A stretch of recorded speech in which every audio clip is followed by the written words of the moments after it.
kerajaan surga.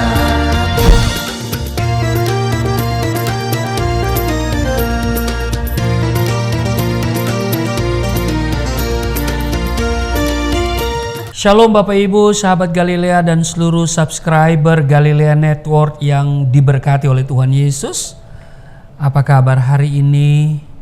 Saya percaya saudara dalam keadaan yang baik-baik saja. Mari kita siapkan diri kita untuk bersaat teduh sebelum kita masuki kesibukan dunia kerja kita hari ini. Saudara, mari kita berdoa. Bapa, di dalam nama Tuhan Yesus, kami mengucap syukur atas kasih setiamu, anugerahmu yang begitu besar dalam hidup kami. Kami ada di hari ini sebagaimana kami berada. Tuhan yang sudah menyertai di sepanjang malam dalam istirahat tidur kami, Engkau telah berkati. Kami akan membaca dan merenungkan firman-Mu. Urapi kami semua, urapi hamba-Mu. Di dalam nama Tuhan Yesus, haleluya, amin. Saudara, Amos pasal 5 pada ayat 14 sampai 17, hidup dan mati, demikian judul dari Lembaga Alkitab Indonesia. Carilah yang baik dan jangan yang jahat, supaya kamu hidup. Dengan demikian, Tuhan Allah semesta alam akan menyertai kamu seperti yang kamu katakan. Bencilah yang jahat dan cintailah yang baik, dan tegakkanlah keadilan di pintu gerbang. Mungkin Tuhan Allah semesta alam akan mengasihani sisa-sisa keturunan Yusuf. Sesungguhnya beginilah firman Tuhan Allah semesta alam, Tuhanku, di segala tanah lapang akan ada ratapan, dan di segala lorong orang akan berkata, wahai, wahai. Petani dipanggil untuk berkabung, dan orang-orang yang pandai meratap untuk mengadakan ratapan. Ayat 17. Dan di segala kebun anggur akan ada ratapan apabila aku berjalan dari tengah-tengahmu. Firman Tuhan. Saudara, di ayat 14 ditegaskan, carilah yang baik dan jangan yang jahat supaya kamu hidup. Amos adalah salah satu tokoh penting dalam Alkitab yang patut menjadi inspirasi bagi kita. Ia bukanlah berasal dari keluarga yang berada dan terpandang ataupun berpendidikan tinggi. Dikatakan di ayat 14 pada Amos 7, kalau kita lihat di Amos pasal 7 ayat 14, dikatakan begini saudara. Jawab Amos kepada Amaziah, aku ini bukan nabi dan aku ini tidak termasuk golongan nabi, melainkan aku ini seorang peternak dan pemungut buah ara hutan. Jadi saudara, dikatakan aku ini bukan nabi dan aku ini tidak termasuk golongan nabi, melainkan aku ini seorang peternak dan pemungut buah ara hutan. Saudara, Amos adalah orang biasa, peternak dan pemungut buah ara di hutan, serta bertempat tinggal di sebuah desa kecil bernama Tekoa yang termasuk wilayah Yehuda. Itulah sebabnya Amos sering disebut sebagai penggembala dari Tekoa atau peladang pohon ara dari selatan. Meski dari kalangan orang biasa atau orang bawah, bukan berarti Amos tidak punya masa depan dan tidak layak dipakai oleh Tuhan. Justru dari kesederhanaannya ini, Tuhan memilih Amos untuk menjadi alatnya.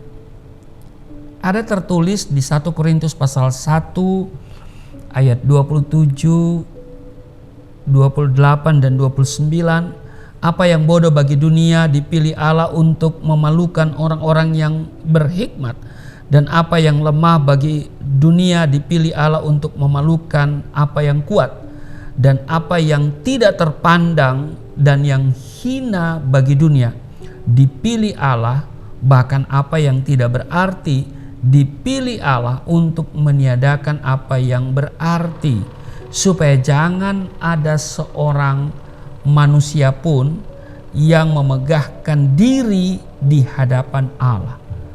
Jadi lihat, dikatakan jangan ada seorang manusia pun yang memegahkan diri di hadapan Allah.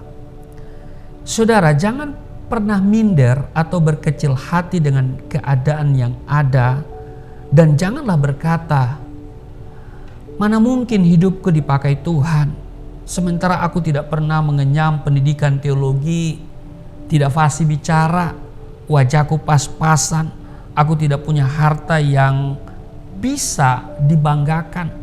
Semua orang pasti memandangku dengan sebelah mata. Saudara, Tuhan tidak pernah memilih seseorang dari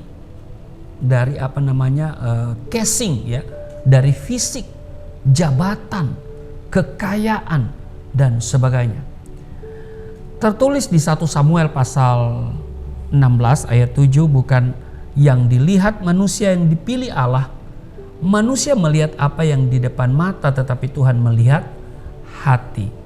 Nah, setiap orang percaya memiliki kesempatan yang sama untuk dipakai oleh Tuhan sebagai alat kemuliaannya.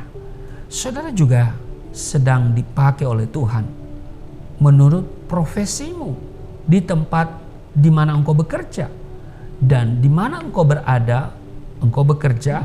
Sesungguhnya bukan manusia yang menempatkan engkau, tetapi Tuhan yang menempatkan engkau ada di sana. Dan itu bukan kebetulan. Amin. Nah, Tuhan memakai Amos untuk sebuah misi besar yang luar biasa, yaitu apa? Menyampaikan pesan penting yang berisi teguran dan peringatan kepada bangsa Israel bagian utara, ya, Israel bagian utara yang pada waktu itu sedang berada di puncak kejayaan. Saudara, pertanyaannya, mungkinkah Amos dipakai oleh Tuhan dengan misi yang besar itu? Saudara, dengar baik, tidak ada yang tidak mungkin bagi orang percaya. Amin. Karena segala perkara Tuhan turut bekerja. Amin. Dengan kekuatan sendiri Amos pasti tidak akan mampu. Tetapi ada roh Tuhan yang menyertai dia. Ada roh Tuhan yang memampukan dia. Maka saudara sadari bahwa Tuhan menempatkan engkau dengan talenta, dengan profesi engkau di tempat di mana engkau berada dan engkau bekerja. Dan Tuhan akan memakai engkau dengan sebuah misi yang besar. Iya kan? Misi yang besar ya apa? Menyampaikan pesan penting. Ya, apakah itu berupa teguran, ya, peringatan kepada orang-orang di sekitarmu. Nah, saudara, ataukah juga untuk menyampaikan berkat, engkau menjadi garam, menjadi terang di sana. Mungkinkah? Oh, mungkin, saudara. Ya, mungkinkah? Ya, jangan seperti lagu. Mungkinkah? Aduh, saudara. Jangan bilang tak mungkin, oh tak mungkin, jangan, saudara, ya. Semuanya mungkin. Ya. Karena itu yang paling penting bagi kita adalah kita menyerahkan diri sepenuhnya kepada Tuhan. Katakan hari ini, pakai aku Tuhan dengan talenta, dengan kemampuan yang aku miliki di tempat di mana Engkau tempatkan aku sebagai garam dan terang di sana. Ya kan? Tuhan memakai engkau untuk memberitakan, ya, kebenaran dengan misi yang besar, yang dari Dia. Karena memang dikatakan di 1 Petrus pasal 2 ayat 9, kita dipanggil untuk memberitakan perkara-perkara yang besar yang dari Dia. Amin. Tuhan Yesus memberkati. Mari kita berdoa. Terima kasih Tuhan untuk hari ini kami diingatkan bahwa kami adalah hamba Tuhan yang mau dipakai oleh Tuhan secara luar biasa. Tidak ada yang tidak mungkin. Dan karena itu kami serahkan hidup kami supaya Tuhan pakai kami menjadi alat yang luar biasa, menjadi garam dan terang dimanapun kami pergi dan berada, dimanapun kami ditempatkan. Terima kasih, biarlah kami menjadi garam, menjadi terang yang sesungguhnya kehidupan kami berdampak bagi orang lain di tempat di mana kami bekerja, di mana saja. Di dalam nama Tuhan Yesus, berkati seluruh sahabat Galilea hari ini, penyertaan Tuhan sempurna atas kami semua. Di dalam nama Tuhan Yesus, haleluya. Amin.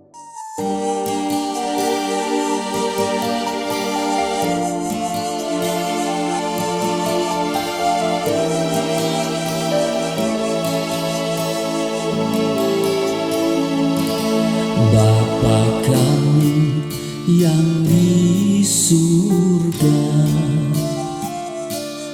dimuliakanlah nama-Mu. Datanglah kerajaan, jadilah kehendak-Mu di bumi seperti di surga.